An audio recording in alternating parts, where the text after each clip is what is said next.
Okay, folks, so it's me, Onymous, again, and Alex is out in the forest, I think. I'm not really sure if that's what it's called. The thing with all the trees, which I've just seen for the first time, by the way.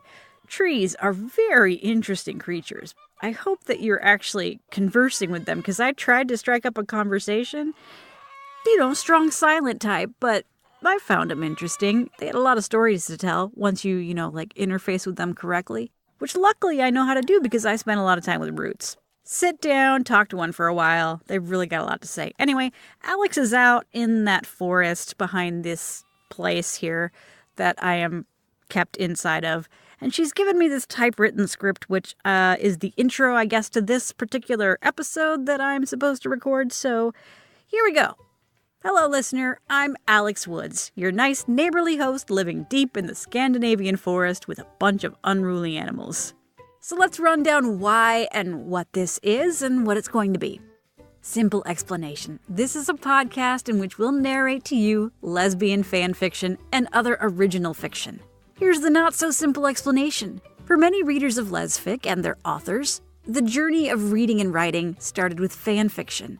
Fanfic communities are often a safe place for young queer writers and readers to begin navigating their identity. For writers, fanfiction allows for a low-risk way to experiment with characters, scenarios, and dialogue. For me personally, and this is from Alex's script, just to be clear, it started in the mid-1990s with the first possibility of internet. I don't understand what that is, but did I pronounce that correctly? Okay, I hope so. I was already addicted to my favorite Sailor Moon characters, Haruka and Michiru. Even though the dub was bad and tried to explain their relationship away, I knew they were a couple. And the internet and the fan fiction was on my side. I didn't feel so alone anymore. I was able to have contact with others in the fandom, and I discovered many sites dedicated to fan fiction. Some good, some great, and some really, really bad. I mean, like, giving me nightmares bad. Ugh. Well, and then Xena came along, and oh boy, that was a game changer. Hey, I think I know her. I've been to her version of Greece. The fanfic sites exploded with the obvious subtext fiction. Another door was opened to me, and I read fanfic like every day. It was great, and I started my creative outlet too, sharing my ideas for stories, and I got encouragement from my fellow fanfic friends to write too. Now, years later, after dealing with some serious health problems and illnesses for which nothing can be done... Serious health problems? She crawled all the way down that tunnel? Ill-advised. I have trouble with reading and writing, so I ventured more into podcasts and audiobooks. These things gave me a big part of my life back that I thought was lost. But still, I miss reading fanfic and tried to find lesbian and queer fanfic in podcast format and was sad to find none. So I thought, I'm gonna do it. That was like 2 years ago. Then life got in my way, as it does, but now I hope this project baby is on the way to delivery. Well, that was the long version, Am. Are you sick of me yet? Oh, that's directed at me. Am I allowed to be sick of you? I am kind of your prisoner here. So let's hop into the first tales by the wonderful Rae D. Magdon, a fanfic writer, original lesfic writer, and all-around wonderful person. You can look up her stories in the link to the show notes. We start off this episode with The 100, a CW original series now on Netflix. In the series, the leader of a group from Earth, Lexa, starts a romance with Clarke, who arrives to Earth from the orbit station. This show sparked a movement so big that it got its own convention, Klexicon. The outrage that another lesbian couple got killed off was simply too much for the fans and started a revolution. So here we go to the first story of the podcast.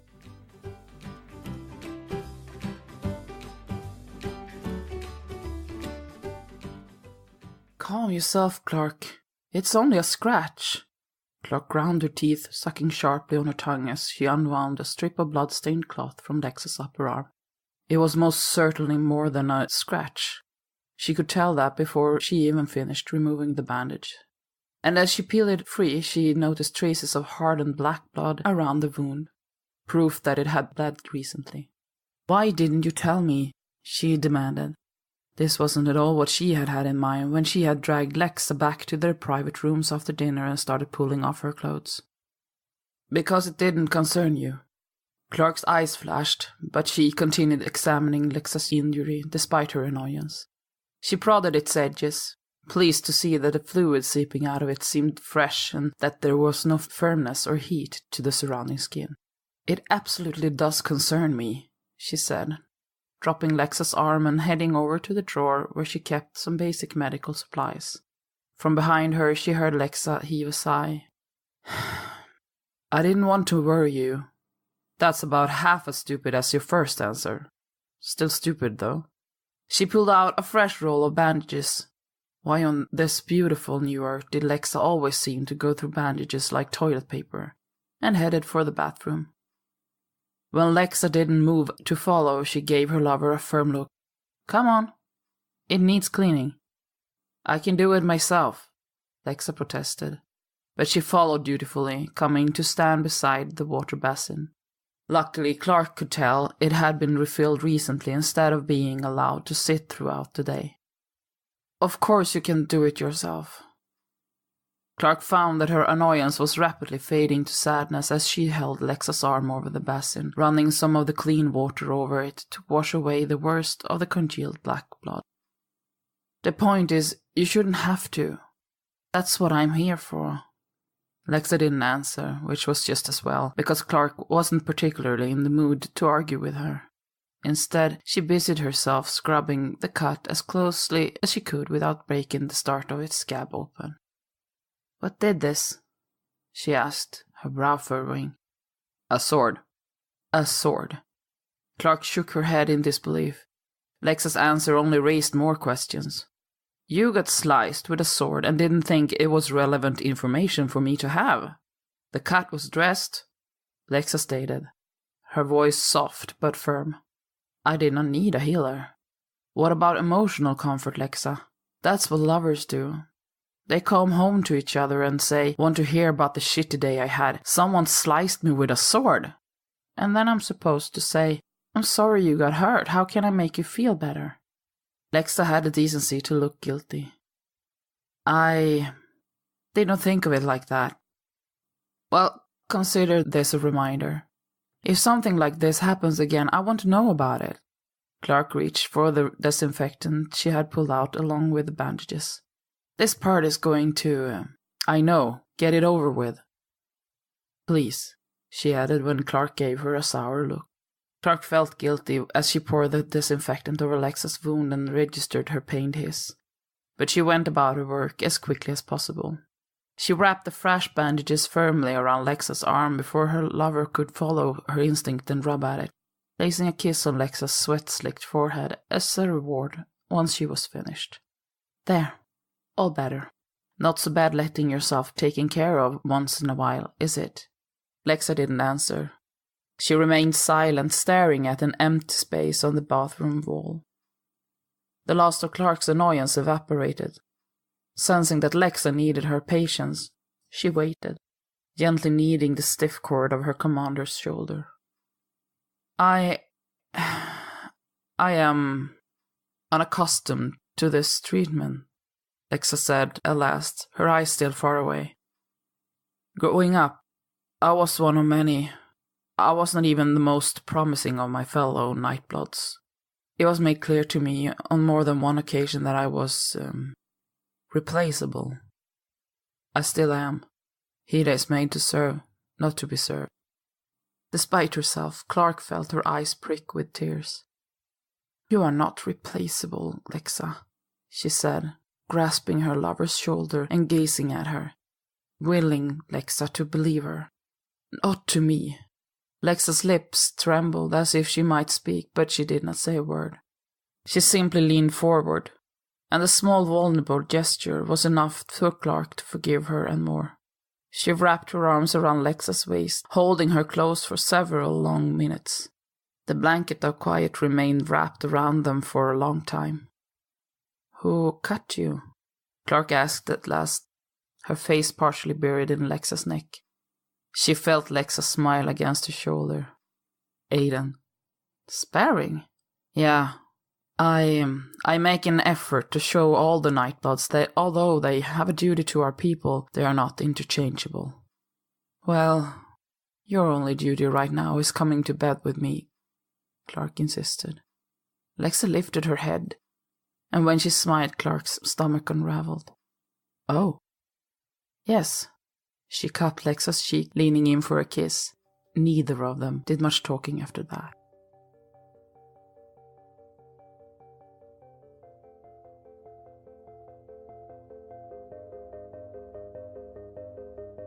Imagine me trudging through a Scandinavian snowdrift.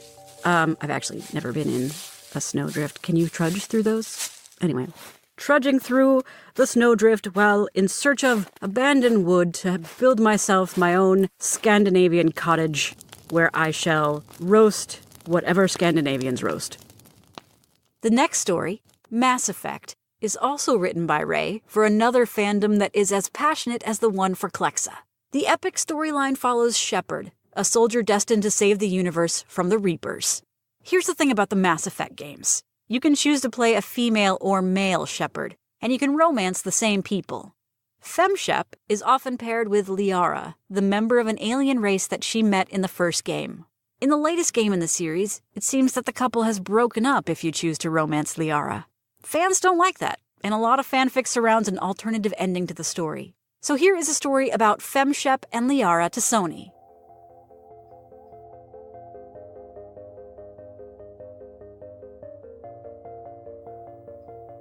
Taken by Rae D. Magdon.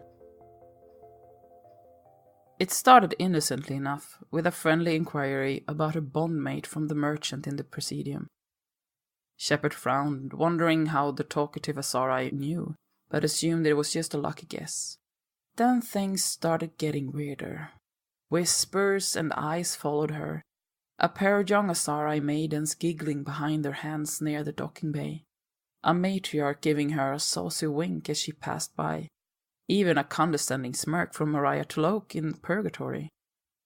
Aethida was the one who finally clued her in. So, are you and my daughter going to embrace some kids into eternity anytime soon, or have you just been practicing? Shepard blinked, opened her mouth, then closed it again. Come again? I'd say you've been coming an awful lot already, the matriarch drawled. Liara's scent is all over you. Liara's... what? It was Aethida's turn to blink. You don't know. It was perhaps the first and only time that Shepard had ever seen Aethida even slightly embarrassed. I'm going to take that awkward silence as a jest, then. When Asari start having lots of sex with a regular partner, their hormone production spikes. It's worse with maidens, but it happens during all 3 stages of life. Most other species think we're the horse of the galaxy, but Asari can be very territorial when it comes to our families. Shepard was still completely confused. So that means... It means my kid marked you. Think of it as an invisible tattoo that says, this fine ass belongs to Liara to Sony, and if you even so much as look at it too long, I'll warp you into dark space. Something like that. Suddenly everything clicked into place. I should probably talk to Liara about this. Shepard said, grateful for the explanation, but wishing it hadn't come from such an awkward source. Most of her conversations with Aethida were weird enough already. Yeah, talk. Right. Good luck with that. Did you have fun on your day off, Shepard? Liara asked, not bothering to look up from her glowing monitor. She had known that Shepard was outside the door before it even opened. You could say that, the human said in a voice that sounded far more irritated than Liara was expecting. If you count running errands a day off. Sometimes I think people start talking about missing items on purpose whenever they see me coming. Oh, however will I find that fabled Grandildo of Athame? It would really boost troop morale. And I also need the banner of this is such a damn waste of time, or we'll surely lose to the Reapers. It can't possibly be a coincidence. The Asari did not look away from the screen, although she reached out with her hand and briefly caressed Shepard's knuckles. I shudder to think what the banner of this is such a damn waste of time looks like, or how large the Grandildo of Athame is. I especially don't want to know where in the galaxy you came up with those, interesting, hypothetical examples. Your brain is such a frightening place sometimes, Shepard. The human was more amused than offended, but still cranky from her trying day. Well, you should know. You've been in there often enough. By the way, you didn't tell me that melding with you would leave a scent. I had to deal with Asari staring at me and making sly comments all day, including your father. Liara finally looked up. Oh, goddess. I meant to discuss it with you. It just never came up, and exactly what did I tell you? Wow, were you blushing? Your father didn't say anything that bad, although I think there was an indirect compliment of my ass in there somewhere. Liara took Shepard's hand and pulled her gently towards the bed. They both sat down, knees touching. Well, I suppose I should start by explaining that when an Asari becomes, bonded, their hormone levels change. We begin producing pheromones. They make us seem more attractive to our mates on a subconscious level and warn off competitors. The Asari frowned. It sounds rather primitive when I put it like that. Is that part of the reason so many different species like Asari? Wait, that came out wrong. I didn't mean that, Asari are purposely... It's all right. Yes, our pheromones do attract other species, but this is much stronger, more noticeable. Liara gripped the material of her lab coat, her fingers clenching and unclenching in her lap. She looked decidedly nervous, and Shepard decided to take pity on her. Well, it's better than a tramp stamp, the commander joked. But she stopped smiling when she noticed just how embarrassed Liara still seemed. She couldn't meet the human's eyes. Hey, it's okay. Look at me, please. Obediently, the Asari lifted her head. I actually think it's sexy. There's a reason my hand migrates to your ass whenever we're in purgatory, and it's not just because I'm a pervert. I like it when everyone knows the sexiest Asari in the room belongs to me. Somewhere along the line, Shepard's voice had dropped in the pitch until it was a seductive purr against Liara's ear. I can't blame you for doing the same thing. Liara's eyelashes fluttered, brushing her cheekbones, and her lips parted slightly. Her tongue felt heavy in her mouth.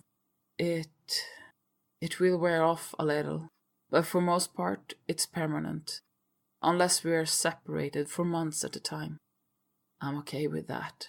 Shepard slid a firm hand around the back of Liara's neck, massaging the lower part of her crest as she leaned in close.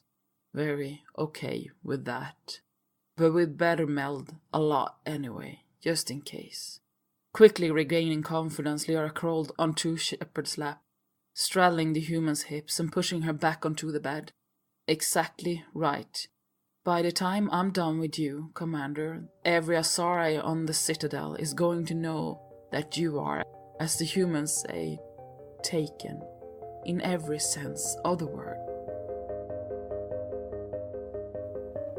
Thanks for listening to the Sapphic Cast. And now the credits. The story narrator, Zamar. The voice of Onymous is Erin B. Lillis. The producer of the Sapphic Cast is Alex Woods. The Sapphic Cast artwork is by Caroline Abernathy.